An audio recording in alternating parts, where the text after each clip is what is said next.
Hi there, welcome back. How are you today? So today we want to talk about the spirit that is you.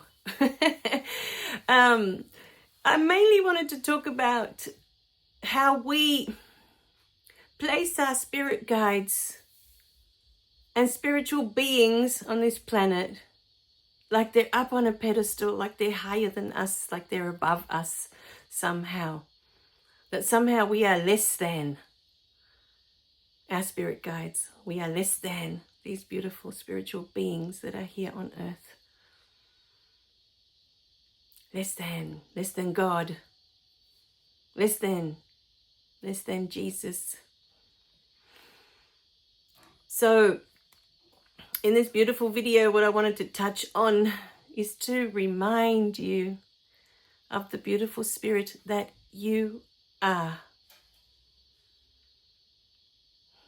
You are spirit in human form. This is who you are. And you are not less than Jesus. You are not less than God. You are the same energy, the same spirit, the same. You know, what came to mind as this was coming up, I was remembering Jesus. I grew up in the Catholic Church and all these beautiful stories about Jesus.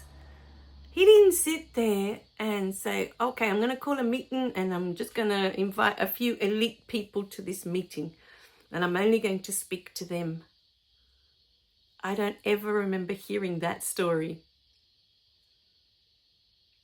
about Jesus. Jesus spoke to everyone because Jesus could see the divine in everyone. The divine that was in him is in everyone and everything. And he knew this. He knew this. So he would speak to everyone. And if a person was ready to receive this beautiful message, they would hear it. You know, many of these beautiful messages that I'm asked to share, some of them will reach the people they need to reach. And others will just be fillers, so to speak. The people that need this information will find it. You've already placed me on your path to help you along in this section of your life. I did the same. I already had the people lined up that would assist me to be here exactly where I am, starting with Rikka's beautiful teachings. And by the way, I speak of Rikka. She's always in the description below, always. My links below do not have what's called affiliate links. I don't know how to do that and I'm not interested. I share them because they changed my life. The beautiful courses that are there below, the things I share. My journey started with Rikka. And then it really kicked in to the next level when I did the Reiki course with Melissa Crowhurst. That really moved me to the next level of awakening. So, and these beautiful spiritual beings, you know, for a long time I was the same with Rikka. I would look at her and think, oh, you know, she's just amazing. And I'm not. This is how I used to feel. You know, she had all this beautiful wisdom, all this beautiful information. And I was still functioning from my ego. I was still in my separate I. I was still engrossed in my human experience when I found her. But now that I have all the information that I have, I realized I placed her on my path because I needed that for the first awakening. I needed her to be on my path. I placed her there. The same as I placed all those beautiful books by Neale Donald Walsh, The Conversations with God. I've been reading those since I was in my 20s. And sometimes I get back to read them a little bit again. Not much lately. I found as I started writing, I stopped reading because, like I said, I've been reading since before I started school, since before preschool, since before kindergarten. I was already reading. I've been reading my whole life. And I feel like now that I'm receiving these beautiful downloads with all this beautiful information, that my reading days are done. I don't need to keep reading. I don't need to keep searching for answers, for information. It's already here. It's already been given to me to pass on. So, the message from Spirit in this beautiful video today is that we are the same. Just as I am the same as Rikka, there is no difference. We are both Spirit. We're both here communicating the message of Spirit in our own unique way. Because we are so different, we're going to say it in a different way. We've had different experiences.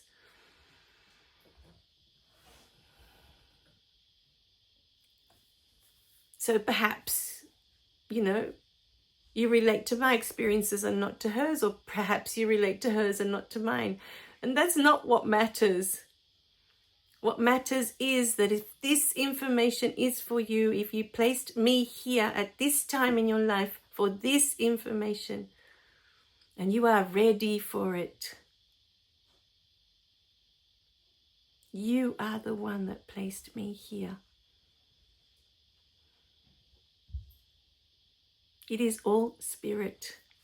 No matter where you are on your journey, even if you're right at the beginning, super engrossed in your ego, filled with anger and resentment towards the world, you are still Spirit. If you're at the beginning of your journey in depression, completely engrossed in sorrow, can't stop crying, living your human experience to the fullest, you are still Spirit. You are still divine. You are one and the same. It doesn't matter where you are on your journey. Just because some of us have chosen to awaken in this lifetime doesn't make us more, doesn't make us better, superior, more than. I can't think of anything else. It doesn't make us any different to you. Our human experience is different. That's the only thing that's different. Our path is different. Everyone's path is different. It's not meant to be the same. It's not meant to be the same.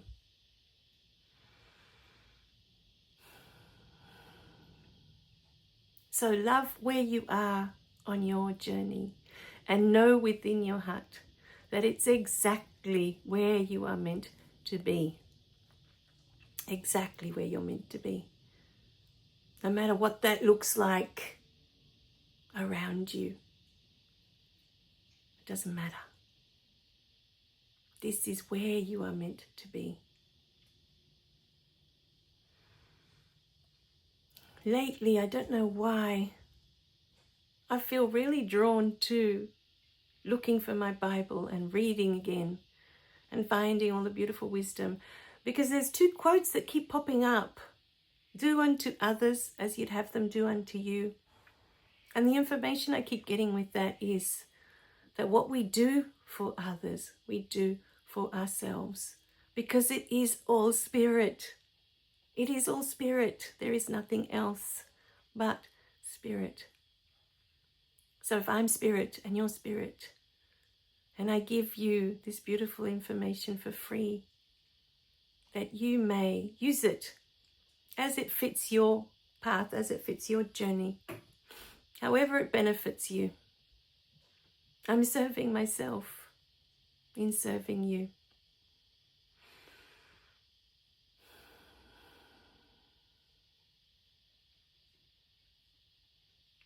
The other beautiful quote that keeps coming up, because at the end of it, we are all serving Spirit.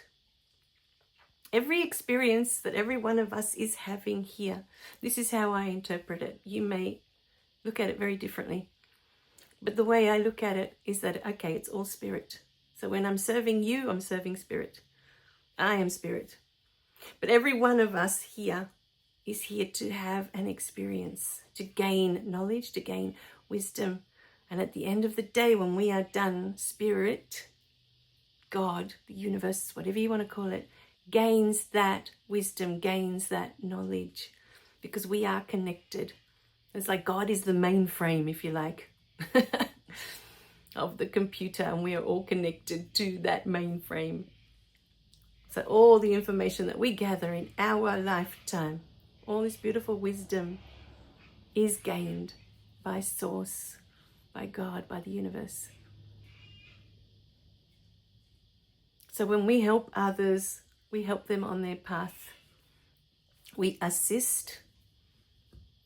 It is all serving the one purpose. It's all serving the higher power. So that's how I see serving others is serving ourselves, because we're serving God. It's all the same thing. But the other beautiful quote from the Bible that keeps popping up is when Jesus was on the cross. And I remember distinctly, I think every Easter we would go through this. Forgive them, for they know not what they do. And that is the way it always showed up in my Bible. Forgive them, for they know not what they do. Now, if you think of that from ego, you'll never be able to let it go. You'll never be able to forgive, because the ego will jump in and not let you understand the second part. It'll go, yes, yes, forgive them. But the ego won't understand. They know not what they do. The ego is all about being right, and they're wrong. And you have a right to have this grudge. And yes, you do. That's your experience if you want to stay angry. That is your experience. You have a right to continue on that path. It's not wrong. It's just your path. I was angry for a really long time. And it's exhausting, to be honest. It requires a lot of energy to be angry at other people. They know not what they do comes from a place of unconsciousness. Comes from a place of people that are not awake yet. They're living out the human experience.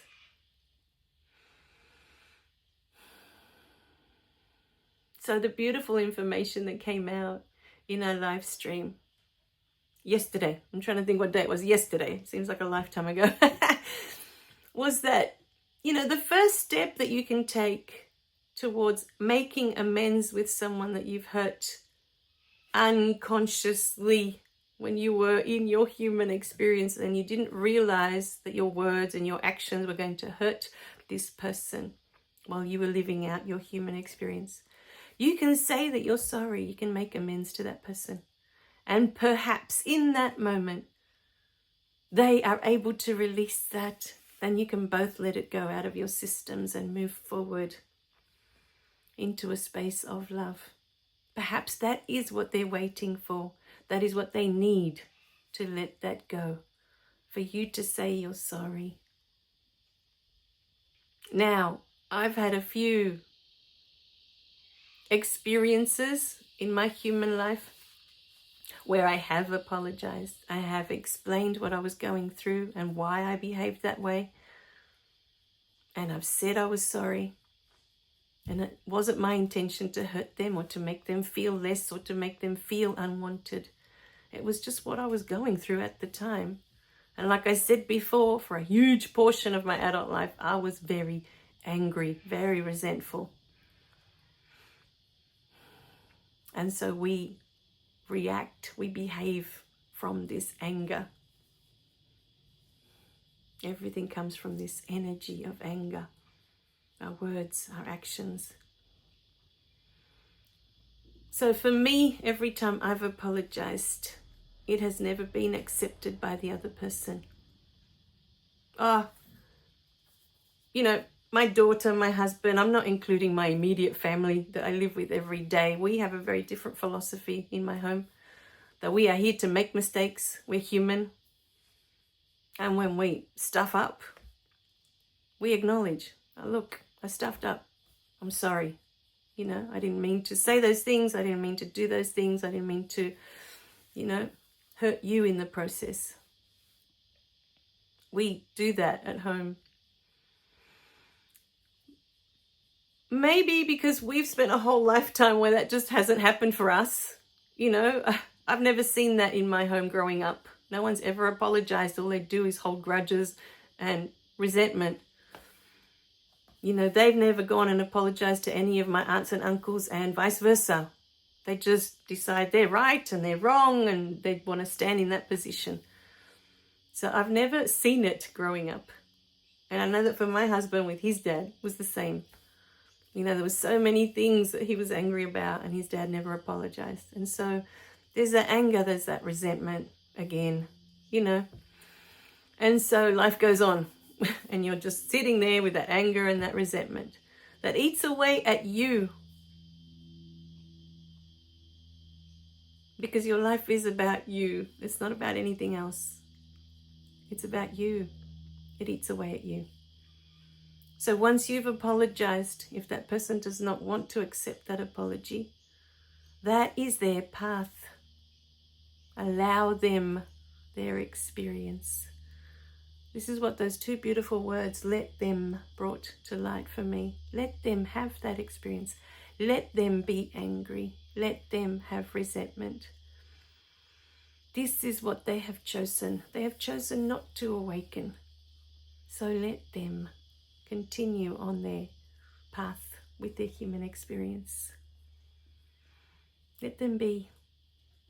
The next step you can take is to forgive yourself. You didn't mean to hurt those people. You didn't mean to say the things that you said. But like me, you may have been in a place where you were very angry, very resentful, holding on to all these grudges, and you weren't ready to let them go yet. You hadn't healed it. You hadn't resolved any of it. So you behaved accordingly with all of this in your system still intact. So forgive yourself for your unconsciousness. Forgive yourself is the next step. And for me, the third step is let them. Let them. Let them be angry. Let them be upset. Let them. You've done everything you could do. Now just allow.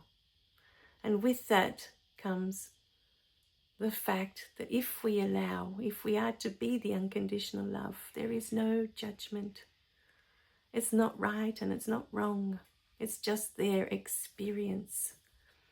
Accept them as they are. Accept yourself as you are.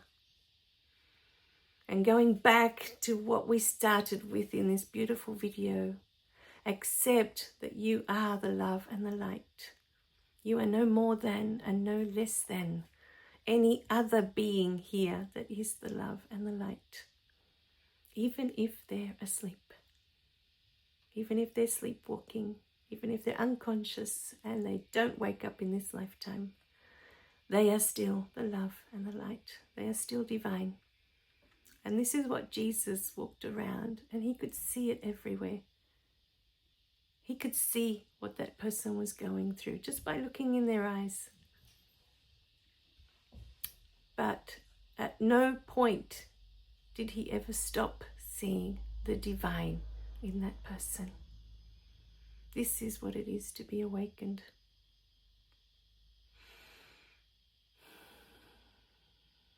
To see the divine in all, in everything, not just in others, but in everything. Everything is universal life force energy. Everything is made of this intelligence. Everything. Not one has more than the other. Not one has been given more gifts than the other.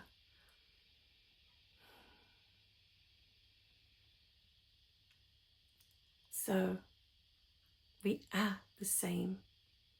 I think one of the things that blew me away one day, I was doing this gorgeous meditation, and I found myself, it was one of Rikka's meditations, and I would have the most gorgeous visions with her meditations. I found myself standing in this circle, and in this circle I was surrounded by angels dressed in white with beautiful white wings. And there were thousands upon thousands. This circle just spanned out, and I was in the center of it. All white angels, all with white wings. And in the meditation, we were to ask them, who am I to you? And in that moment, I heard the word sister. And I just remember in that moment, the tears just rolling down my face. I was so touched by that one word. I am your sister. You are my brother. We are one and the same spirit. So when you look at me, see me as your sister. It's that simple. That's all I am. Sister. The same love that I am, you are. The same light that I am, you are. The same gifts that I have, you have. There is nothing I have that you don't have within you. Nothing. Because we are the same. We are divine. We come from the same energy. All right, my beautiful beings. I love you guys. Remember to click like and subscribe so you don't miss any of the messages. And I'll see you in the next video. Bye for now.